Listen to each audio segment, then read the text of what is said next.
Mahlzeit, herzlich willkommen beim Radio Video Magazin und einem neuen Video unsererseits. Wir sind in Frankfurt und wollen ein zweites Mal jetzt versuchen, irgendwo hinzufliegen und haben jetzt gleich, oder wir haben jetzt 20:05 Uhr und dann geht es jetzt gleich los und um 5 oder was, oder 4:55 Uhr fährt der Shuttlebus vom Mercure Hotel hier uns wieder zum Flughafen und dann werden wir mal hoffentlich die Koffer los. Also nicht hoffen, also ja hoffentlich, aber hätten wir auch gestern schon gekonnt, aber es ist besser, das jetzt zu machen, vor allem mit dem ganzen Wasch- und Putzzeug, was man für seinen Körper so mit sich führt. Fand ich das jetzt ein bisschen weird, den vorher schon abzugeben. Und genau. Das ist jetzt der nächste Plan, weil gestern konnten wir nicht fliegen, unser Flug wurde annulliert und deswegen versuchen wir das heute nochmal. Schauen wir mal, was er in der jetzt für uns bereithält. Das Abendessen gestern war ja schon interessant. Wir sind am Flughafen, der Shuttlebus ist so ein paar Minuten verspätet gefahren, aber jetzt nicht wild. Da war jetzt niemand, der irgendwie mal irgendwo jemanden hingeschickt hat, aber der Busfahrer ist dann einfach mal vorgerückt und hat uns eingesammelt. Und jetzt wird es wieder spannend, denn Air India hat irgendwie die Regelung, dass die einen nur mit nach dem Land nehmen, wo wir gleich hinreisen. Das ist gleich ein Video. Wir wollten diese ganzen Cliffhanger einbauen. Wenn man eine Weiterreise gebucht hat, haben wir aber nicht aus raus. Und das brauchen die auf jeden Fall, dass du etwa eine Buchungsnummer, die eingeben. Und denen ist egal, ob du von einem weiteren Land aus, wo du über den Landweg individual hinreist, weiter fliegst und da auch eine Buchungsnummer, ein Flugticket hast. Es muss eine Buchungsreferenz sein aus raus, sonst nehmen die dich nicht mit. Haben wir also gerade beim Check-in-Schalter ganz schnell etwas buchen müssen. Und haben sich aber auch beraten, also nee, wir brauchen das. Das ist das. Wir verstehen, wofür ihr das braucht, aber das macht keinen Sinn, wenn ich ja einfach mit einem Linienbus quasi weiterfahre, als Beispiel. Ja, dem haben sie ja keine Buchungsnummer. Nein, den bucht man nicht vor. Du steigst auch nicht hier in einen normalen Bus ein und hast vorgebuchte irgendwas Geschichte. Ja, das auf jeden Fall erstmal dazu. Und dann geht das gleich hier auch schon los und dann fliegen wir mit Air India nach Delhi erstmal. Und haben nicht viel Zeit zum Umsteigen. Ich weiß nicht, ob wir uns da dann nochmal hier sprechen. Aber das ist, glaube ich, jetzt Stand der Dinge. Sonst gibt es eigentlich erstmal nichts Besonderes mitzuteilen.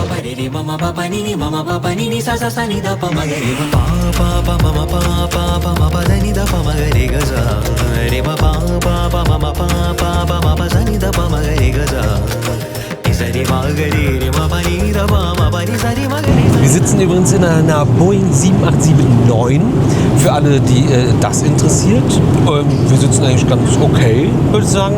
Und also auch Top-Flugzeug einfach. Service ist auch sehr gut. Das ist auch sehr, sehr gut. Und wir haben, glaube ich, ja, nicht das ganz große, aber ein sehr großes losgezogen und wir haben Mittelplatz frei bei uns und das ist auf jeden Fall sehr viel Glück und sehr komfortabel bei dem ersten Flug, den wir heute machen von 9 Stunden. Ich weiß nicht, ob man das hier sogar mal kurz zeigen kann, wo das Problem liegt. Ich möchte, geh doch mal weg. Das dauert nur. Und wir haben gratis WLAN. Ein Foto auf Instagram lädt jetzt ein bisschen länger, bis es mal siehst. Aber schreiben und auch Fotos verschicken ist gar kein Problem. Und ja, ich glaube, das hier beschreibt ganz gut das Problem. Wir sind uns ja einig, dass das hier, also ja, das ist eine Kugel, dass man jetzt nicht einfach nur gerade fliegt, aber das muss hier gerade umschifft werden. Das heißt, wir werden wahrscheinlich sogar noch hier so einen Schlenker machen und dann hier rum hochfliegen. Weil hier ist ja, das macht die Spritpreise gerade teuer. Diese kleine Stelle. Ja, und hier ist überall doof, da ist überall doof. Hier ist übrigens auch gerade doof, also du kannst nicht so ist alles, geht nicht. Werden wir aber auch nur jetzt das eine Mal machen. Mehr dazu im Verlauf dieser Tour und wir melden uns in Delhi wahrscheinlich wieder.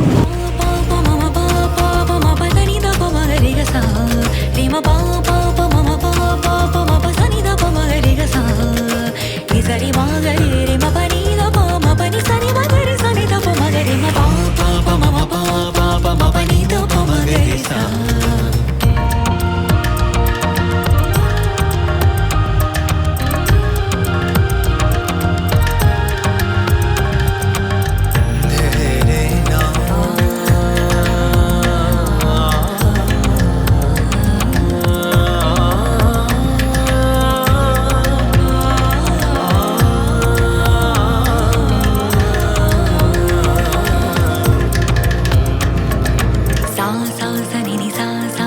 So Leute, wir sind in Delhi und wir sitzen im nächsten Flugzeug und das war auf jeden Fall eine knappe Kiste. Wie viele Schuhe hast denn du dabei? Ich bin ein Tausendfüßler.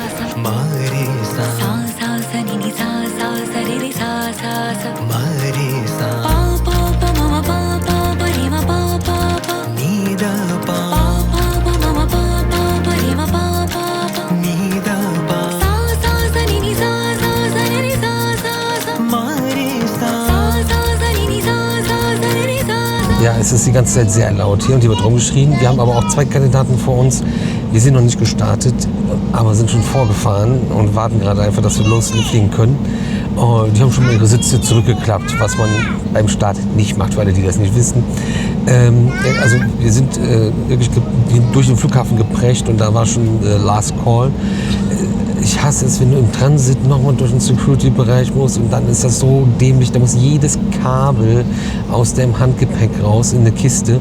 Danach hatte ich einfach eine Kiste voll mit Kabeln, Powerbanks und Kameras, genauso wie im Koffer, nur ohne Koffer drumherum und alles in der Kiste.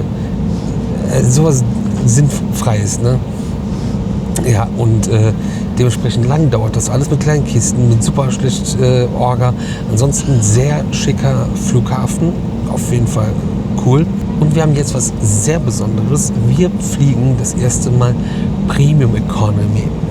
Hat 50 € mehr gekostet. Da haben wir gesagt, 50 € mehr, das investieren wir dafür. Hast nach vorne auf jeden Fall mehr Beinfreiheit. Die Sitze sind aber gefühlt eigentlich nicht viel breiter und wir saßen gerade zu dritt hier in der Dreierreihe. Es sind zum Glück ein paar Plätze frei und dann haben wir den Herrn neben uns gefragt, ob er nicht dann auf einen der freien Plätze möchte, wo eine Dreierreihe ist, wo nur einer sitzt. Und das hat er zum Glück auch gemacht. Und vor uns ist auch so eine kleine knappelige Business Class.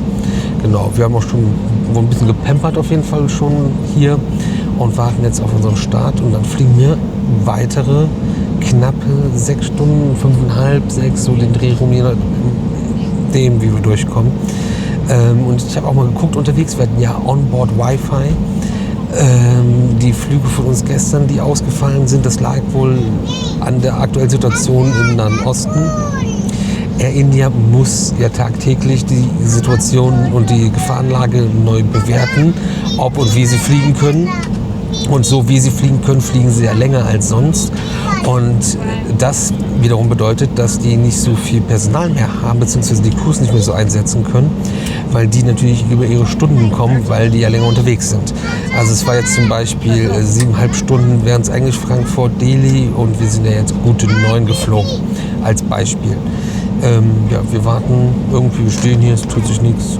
Hoffentlich starten wir gleich mal. Und es wird vielleicht ruhiger oder das Flugzeug lauter. Aber eben, als die Durchsagen lauter wurden, wurden die Kinder auch lauter. Die hier mit uns überall verteilt drumherum sitzen.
Gare ga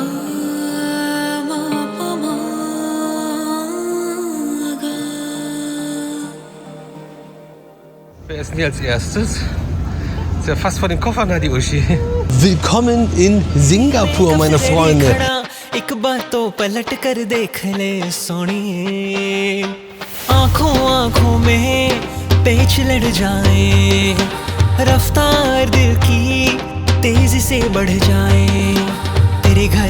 Ja, wir sind eingereist. Wie easy und cool war das denn bitte? Also vor allem nachdem Air India heute Morgen war das dann quasi noch, sich so doof angestellt hat. Das ist jetzt hier auf jeden Fall richtig cool und easy gewesen. Du hast deine Arrival-Karte, das ist ja alles digital, online schon gespeichert. Legst dann wie, wenn du zu Hause diesen EU-Durchgang nimmst, deinen Reisepass auf so einen Automaten, wird ein Foto gemacht.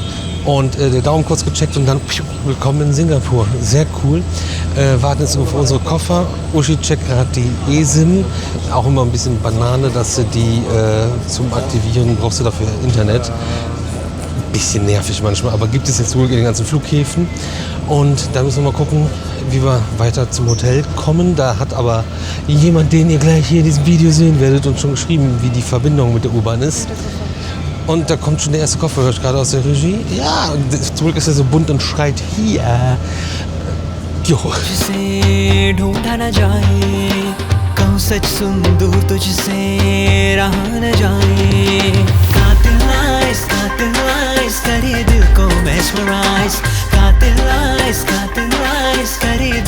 So, Singapur Airport, super bekannt, glaube ich, für Jewel. Und das ist der größte, also eigentlich ist es ein kleiner Park.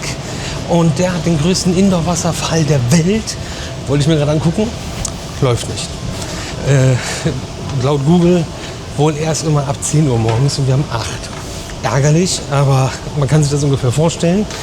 Und das heißt jetzt hier Full Speed weiter zu Uschi. Wir haben nämlich gleich eigentlich schon den ersten Programmpunkt. Wir wären ja eigentlich auch gestern Abend schon hier gewesen und nicht jetzt erst.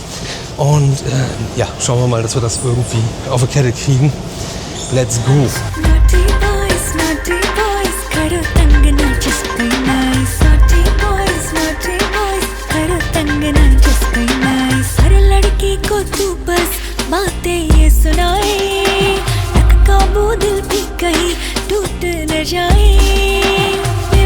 तुझे क्यों मैं दूं tell me why पीछे न छोड़ेगा तू क्या कर हाय कातिल eyes करे दिल को mesmerize कातिल eyes करे दिल को mesmerize naughty boys करो तंग ना just be nice naughty boys करो तंग ना just be nice दिखते हूँ भोले भाले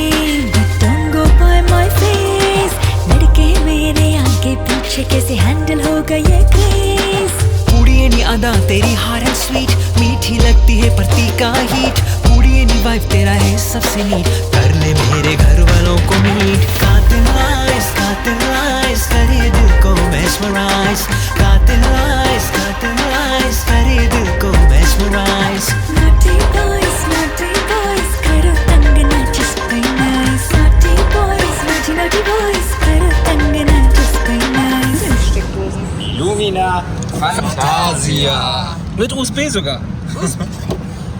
Lumina USB.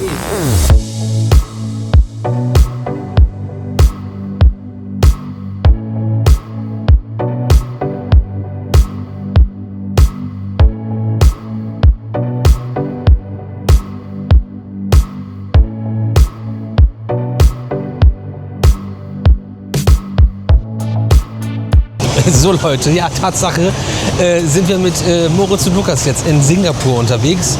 Die sind gestern schon angekommen, wären so oder so ein paar Stunden vor uns hier gewesen, aber jetzt durch unsere Verspätung war dadurch sehr knapp. Schnell unsere Koffer bei denen ins Zimmer geschmissen, frisch gemacht und let's go. Und wir waren gerade, ich habe vergessen, wie der Turm heißt, auf 250 Meter, 51. Stock und haben uns erstmal Singapur von oben zusammen angeguckt. Ist eine coole Touristenattraktion und allgemein auch so ziemlich cool, weil du das einfach for free machen kannst, wenn du im Vorfeld ein Ticket buchst. Die sind natürlich begrenzt. Ich glaube 200 Personen pro 2 Stunden oder so ist, glaube ich, das Zeitfenster. Und jetzt sind wir ein paar Meter weitergegangen, sind jetzt hier so einem ziemlich coolen Food Court. Das, was ich gerade haben wollte, gibt es nicht, nur irgendwelche Nudeln. Ich hätte irgendwie so einen vegetarischen Spieß genommen, den hat Moritz, vielleicht sehen wir den gleich noch, also den Spieß. Und jetzt haben wir was anderes geordert und essen jetzt erstmal was zum Brunch quasi, uhrzeittechnisch.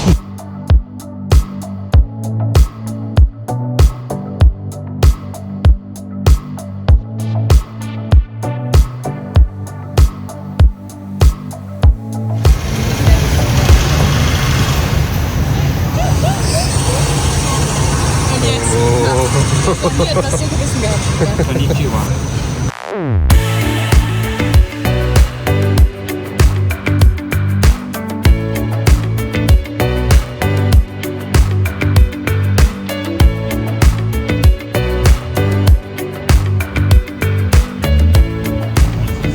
Ein Glas Wein. Zu Vino sage ich Vino. 50% von Red Bull gehören denen. Was hast du denn da? Ich habe F&N Sparkling, Korean Peach Flavored. Schmeckt pelzig, wie so ein Pfirsich. Geil. Toll. Viel ist lecker. Koreanisches Red Bull. Thailändisch. Ich habe Koreanisch gesagt. Echt doof. Ich muss die Perspektive nutzen hier. Die Froschperspektive.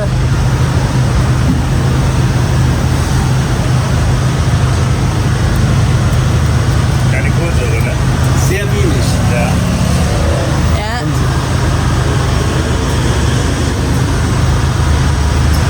Das mit Red Bull stehen lässt. Ja, genau das. Möchte jemand einen Pelz probieren? Also super, jetzt direkt nach dem Red Bull hier. Also das ist nix. Nee, das ist gefehlt. Stehen lassen. Das ist eine Pfirsich. Ja. Aber so natural.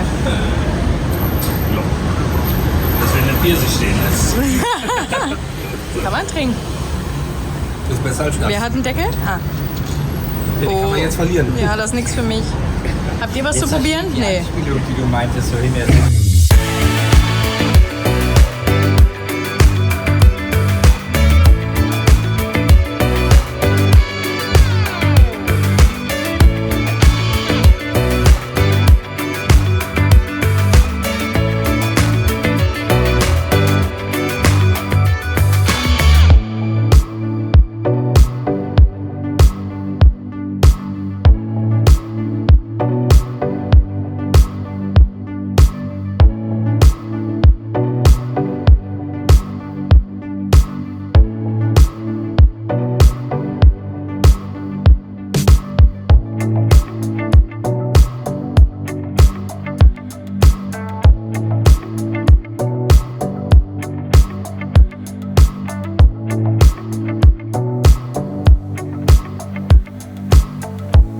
Wir haben uns von dem Essenslokalitätenmarkt weiter bewegt, zu Fuß nach Chinatown. Ich weiß gar nicht, wie lange sind wir da hingelaufen? 10 Minuten oder so.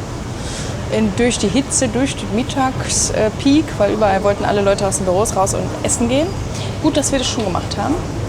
Und sind durch Chinatown gelaufen, haben dann da einen Tempel begutachtet, aber nur bis zur Tür, weil no kurze Hosen. Die haben aber auch was, um seine Beine zu bedecken.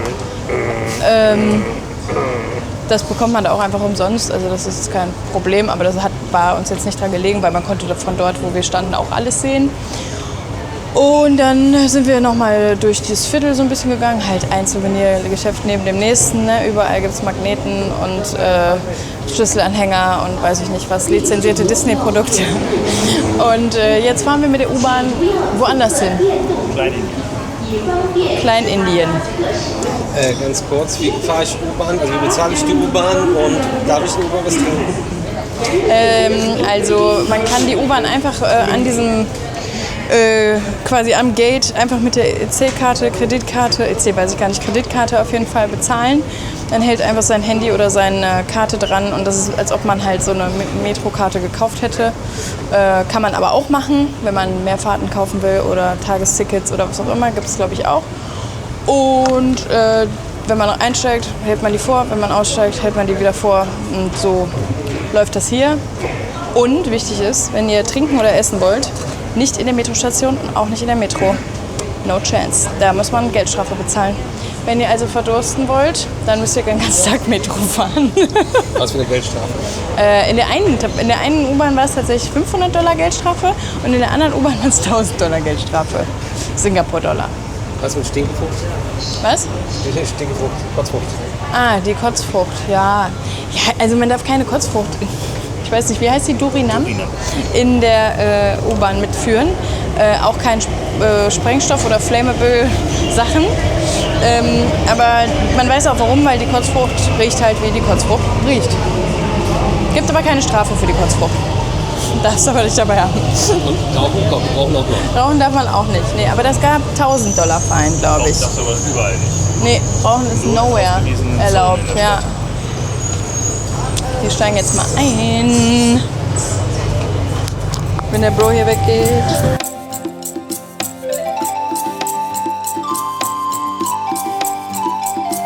உன் பாட்டில் மயங்கவா உன் பண்பை நினைக்கவா உன் அழகை ரசிக்கவா உன் அன்பில் மூழ்கவா உன் இசையில் மயங்கவா உன் அறிவை வியக்கவா உன் பரிவில் நிகழவா உன் புகழில் திளைக்கவா பாட்டுக்கெல்லாம் உயிர் கொடுக்கும் கலைஞர் நீதானே பண்பிற்கெல்லாம் ஒரே விடமும் என்றும் நீதானே உன்னை கண்டு மலர்ந்ததுதான் என் முகம்தானே அன்பு என்றால் என்னவென்று புரிய வைத்தவனே உன் பாட்டில் மயங்கவா உன் பண்பை நினைக்கவா உன் அழகை ரசிக்கவா உன் அன்பில் மூழ்கவா உன் இசையில் மயங்கவா உன் அறிவை வியக்கவா உன் பரிவில் நிகழவா உன் புகழில் திளைக்கவா கரி மகரி சரீரி சரீரி மகரி சத சத சகரி சனித பத சத சரி சரி மகரி சனித சரி கரி மகரி சரீரி சரீரி மகரி சத சத சகரி சனித கரி சனித ரி சனித மகரி பத சா கள்ளம் இல்ல குழந்தை போல இருக்கிறாயே நீ வெள்ளம் போல பாயும் அன்பை கொட்டுறாயே நீ புள்ளி மானை போல துள்ளி என் முன் வந்தாயே அள்ளி உன்னை அணைத்திட என் ஆவி பறக்குதே உன் பாட்டில் மயங்கவா உன் பண்பை நினைக்கவா உன் அழகை ரசிக்கவா உன் அன்பில் மூழ்கவா உன் இசையில் மயங்கவா உன் அறிவை வியக்கவா உன் பரிவில் நிகழவா உன் புகழில் திளைக்கவா இரு மனமும் ஒரு மனமாய் இணைந்திடுவோமே என்றும் இணை பிரிந்திடாமல் இனி இருப்போமே துன்பம் ஏது வந்த போதும் துணிந்திருப்போமே அன்பினாலே ஒன்றுபட்டு உயர்ந்திடுவோமே கரி மகரி சரீரி சரீரி மகரி சத சத சகரி சனித பத சத சரி சரி மகரி சனித Doors are closing.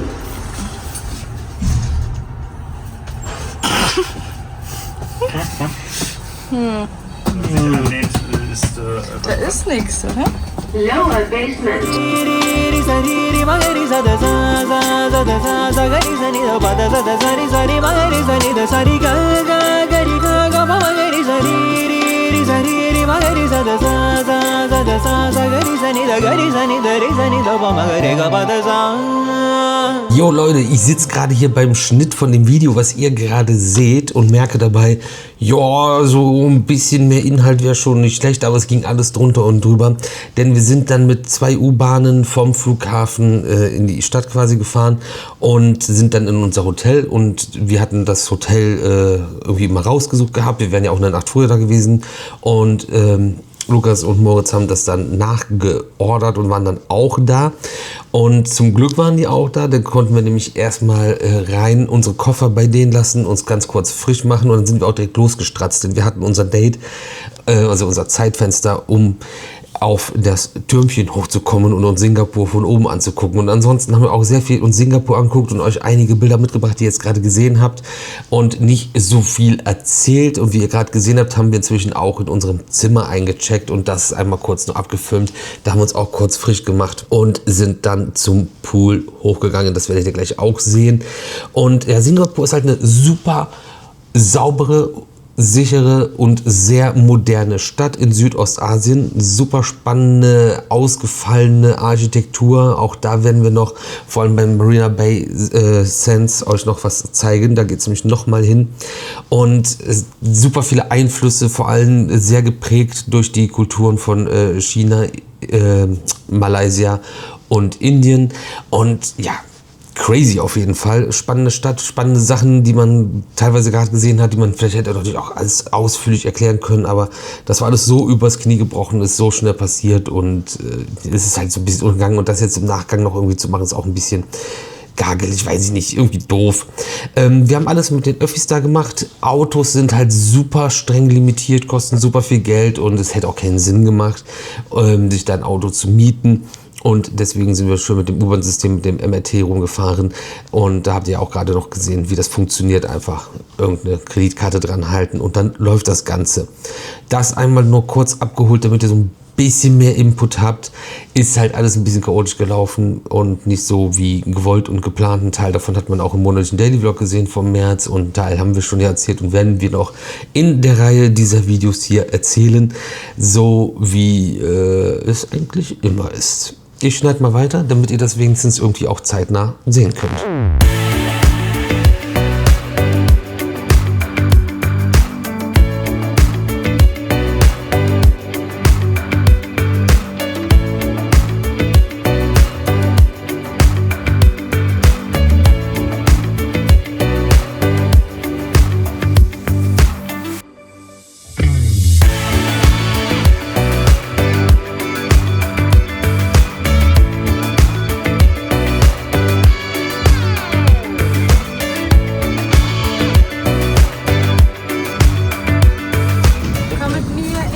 Also der 7-Eleven, der hat kein Bier. Der Laden daneben auch nicht. Dann hat er einen Laden Bier, der hat nur Alipay akzeptiert, aber mein Alipay geht in Singapur nicht. Ja? Also wir freuen uns auf China. Weil meins ging noch nicht. Das heißt, da war ich hier unten beim Laden, die hat nur Bargeld akzeptiert. Da war ich beim Geldautomaten mit Trade Republic. Keine Gebühren, muss ich erstmal sagen, Werbung für Trade Republic, keine Gebühren. Ich dachte jetzt, ich werde richtig abgezogen da. Und dann war ich jetzt bei einem kleinen Laden, very cold. Very cold. Also ich habe es gekauft und der alte Mann hat mir danach gesagt, very cold. Good sauce. Wir haben jetzt hier einen Tiger Unfiltered. Ich habe noch Potato Chips. Hast du mir so geschickt? Barbecue Flavor. Und Corn Cracker. Da hat sie noch alles, was sie noch rumfliegen hat. Also ich habe Porn verstanden. Ich hatte Korn. Nee, Porn. Ah, Macht ihr die auch hier einfach? Shrimpy. Kriegt ihr die so auf? Ja, ne? Die Cracker.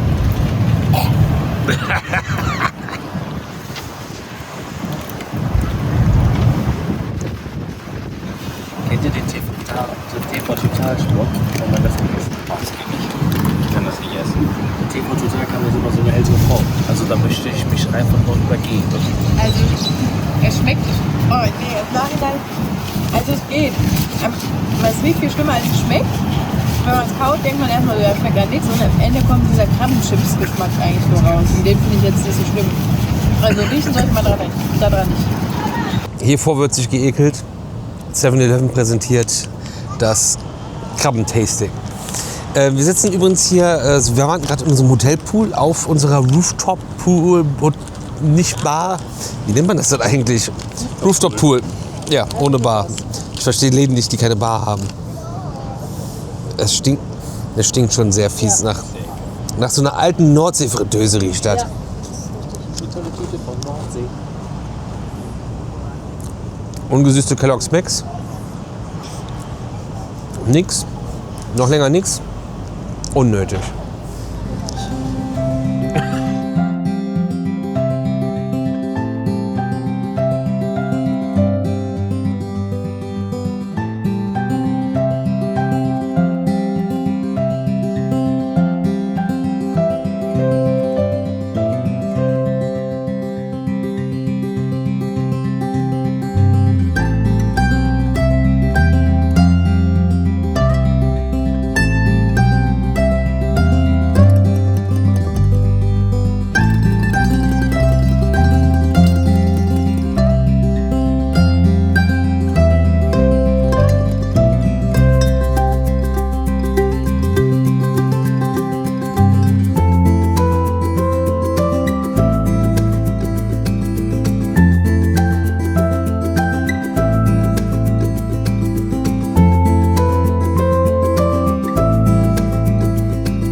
Und dann das ist nicht drauf, oder?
So Leute, wir waren jetzt noch richtig schön essen mit den Jungs, nachdem wir uns hier den Nachmittag am Pool noch entspannt haben und ein bisschen was gespielt haben, sehr viel gequatscht haben und haben da, ja, das ist ein super krass bekanntes Gebäude, natürlich kann ich das nicht beim Namen nennen, vielleicht ist das jetzt da hinten aus, und zwar Marina Bay, sagt euch dem einen oder anderen was, und da haben wir jetzt gerade hier irgendwelche Lichtprobleme. Es gibt's doch nicht, jetzt erzähle ich was endlich mal.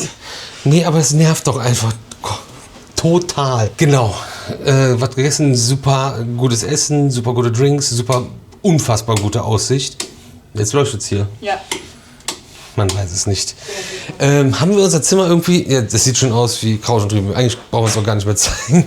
Es gab einen Schwenk, den habt ihr auf jeden Fall gesehen. Ihr habt viele Bilder heute im Video gesehen, aber es war halt auch Anreise und dann gab es jetzt nicht so viel Sightseeing-mäßig zu erzählen, weil es nicht die Jungs uns erzählt hätten und ich deswegen keine Ahnung habe und das einfach nur weitergereicht hätte.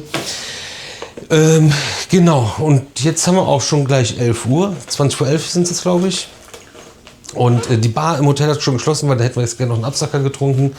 Das geht nicht. Dafür geht es dann jetzt in eine Falle. Wir sind noch kaputt. Ich schlafe auch schon im Stehen ein. Und morgen gibt es den ersten Freizeitpark und einzig in Singapur. Und damit dann der quasi letzte Part Singapur in dieser 360-Grad-Tour, wo es danach weiterhin geht. Das werdet ihr hier sehen, wenn ihr dran bleibt. Ihr habt abonniert, dann verpasst ihr das Ganze nicht. Und ihr könnt schon mal mitraten, was kommt nach Singapur. Was ist der nächste Step, den wir für euch im Petto haben. Bis dahin, gute Nacht. Vielen Dank für eure Aufmerksamkeit.